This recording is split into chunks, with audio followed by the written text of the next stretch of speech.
আসসালামু আলাইকুম রহমতুল্লাহি বারাকাতুহু। সুপ্রিয় দর্শক মণ্ডলী, আপনারা সবাই কেমন আছেন? আশা করি ভালো আছেন। পবিত্র শবে বরাতের যে মহিমান্বিত রাত পেরিয়ে আজকে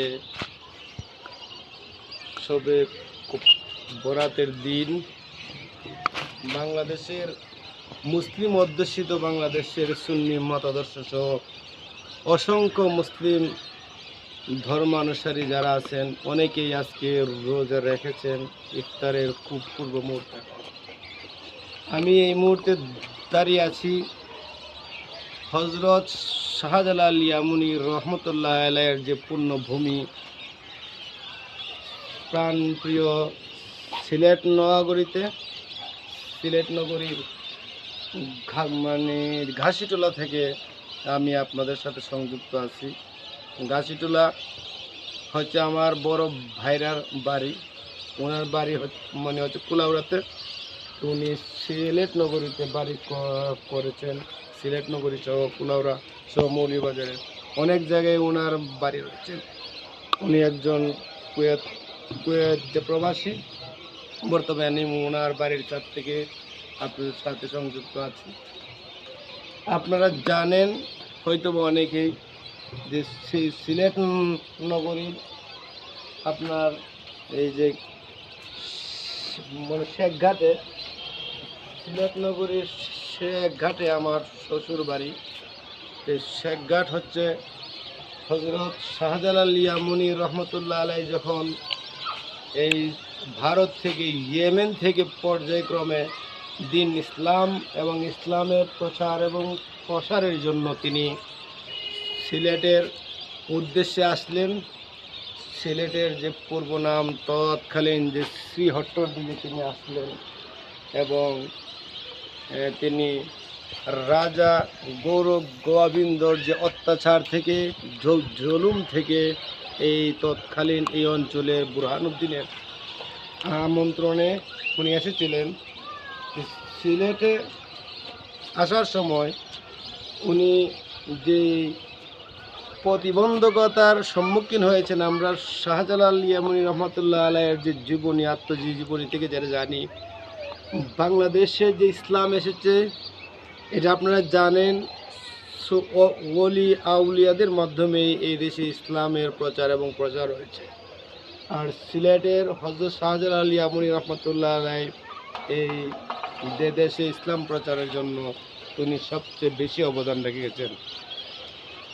হযরত শাহজালাল ইয়ামুনী রহমতুল্লাহ আলাইহি যখন সিলেটে আসলেন তৎকালীন শ্রীহট্টে, তখন রাজা গৌরগোবিন্দ যে প্রতিবন্ধকতা সৃষ্টি করলেন ওনাকে সিলেট আসতে, বিশেষ করে সিলেট নগরীতে প্রবেশ করতে গেলে সিলেটের কুল গ্যাসে বাংলাদেশে যে 4টি বৃহত্তম নদী প্রবাহিত হয়েছে এর মধ্যে একটি নদী হচ্ছে সিলেট সুরমা নদী।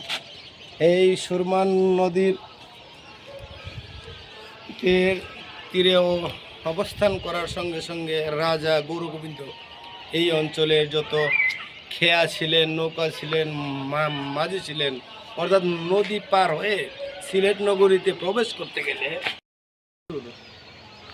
সিলেটের যে সুরমা নদী, ওই সুরমা নদীর ওই পারে বর্তমান যেটাকে বড়ইকান্দি বা দক্ষিণ সুরমা বলা হয়, এবং ওই পার থেকে সিলেটের নগরীতে প্রবেশের জন্য উনি যে আসলেন 360 জন সবর সঙ্গী নিয়ে। আসার সময় উনি এসে দেখলেন যে নদীর মধ্যে কোনো খেয়া নেই, নৌকা নেই, নৌকা মাঝি নেই। অর্থাৎ রাজা গৌরগোবিন্দের আদেশে এই অঞ্চল থেকে সব ধরনের নৌকা এবং মাঝিদেরকে সরিয়ে দেওয়া হয়েছিল।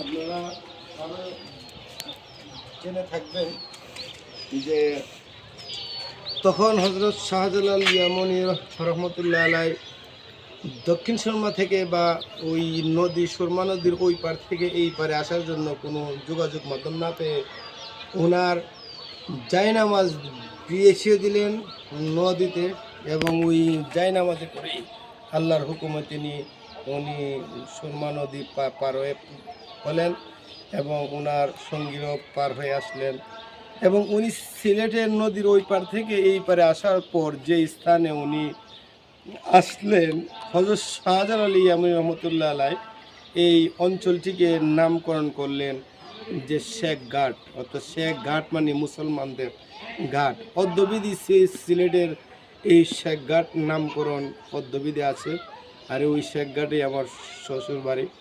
আপনারা যারা হযরত শাহজালাল আলী ইয়ামানী রহমতুল্লাহ আলাইয়ের মাজার সহ সিলেট নগরীতে আসেন সফরের জন্য, আপনারা সিলেট নগরীতে আসলে এখনও দেখতে পারবেন এই শেখ ঘাটে হযরত শাহজালাল আলী ইয়ামানী রহমতুল্লাহ আলাই যেই মানে জায়নামাজ দিয়ে যে অঞ্চলটি দিয়ে উনি যেই জায়গাটা দিয়ে আসছিলেন ওই জায়গাটাকে এখনও মানে শাহজালাল ঘাট নামে নামকরণ করা হয়েছে এবং এখানে একটি স্মৃতিস্তম্ভ করা হয়েছে। এই স্মৃতিস্তম্ভটি এখনও দাঁড়িয়ে আছে অনেক সুন্দর পরিবেশ, মনোরম পরিবেশে। এবং উনি শেখ ঘাটে আসার পরে প্রথম ওনার কিছু সফর সঙ্গীদেরকে নিয়ে উনি শেখ ঘাটে একটা মিটিং করেছিলেন। সফর সঙ্গীদেরকে নিয়ে যে মিটিংটা করেছিলেন ওই মিটিংয়ের স্থানটিতে এখনও মানে একটা বড় পাথর আছে এবং ওনার সফর সঙ্গী যারা ছিলেন ওনারাও যে বসেছিলেন এদের পাশাপাশি কিছু ছোট ছোট পাথর দিয়ে একটি মিটিংয়ের আকৃতিতে একটি রূপ ধারণ দিয়ে একটি স্তম্ভ করা হয়েছে এবং এইটিকে নামকরণ করা হয়েছে শাহজালাল মোকাম ঘর। উনি সিলেট নগরীতে প্রবেশের পর এই জায়নামাজ দিয়ে এই স্থানে মিটিং করেছিলেন এই শেখ ঘাটেই। এই পূর্ণভূমি শেখ ঘাটেই আমার শ্বশুর বাড়ি এবং আপনারা যারা সিলেট নগরীতে ঘুরতে আসলে দেখতে পাবেন এই মোকাম ঘর বা এই শাহজালাল ঘাট। আমরা অনেকেই সিলেটে আসি, ঘুরতে আসি, হয়তো শাহজালাল আলী ইয়ামানী রহমতুল্লাহ মাজার দিকে যাই, শাহপুরানে যাই, কিন্তু ওনার স্মৃতিবর্জিত যে শেখ ঘাটের যে মোকাম ঘর বলেন, এই যে জায়নামাজ দিয়ে যে অঞ্চলটি উনি জায়নামাজ করে যে স্থানটি নদীতে পার হয়ে আসছিলেন ওইটাও স্মৃতিস্তম্ভ এখানে আছে। আপনারা আসবেন, হিস্ট্রি থেকে কোনো কিছু জানবেন, এটা আশা করি আপনাদের ভালো লাগবে। তাই আমি যদি সময় করতে পারি এক সময় শাহজালাল ঘাট এবং মোকাম ঘর নিয়ে আপনাদেরকে ভিডিও মাধ্যমে দেখানোর চেষ্টা করব। তো বিকালবেলা আমার স্ত্রী বা অর্ধাঙ্গিনী নিয়ে চাঁদের মধ্যে আসলাম, ঘুরতে আসলাম, দেখতে আসলাম। উনি অনেক কষ্ট করে পরিশ্রম করে ভিডিওটি রেকর্ড করছেন, এই জন্য আমি আমার অর্ধাঙ্গী বা জীবন সঙ্গীকে আন্তরিক ধন্যবাদ।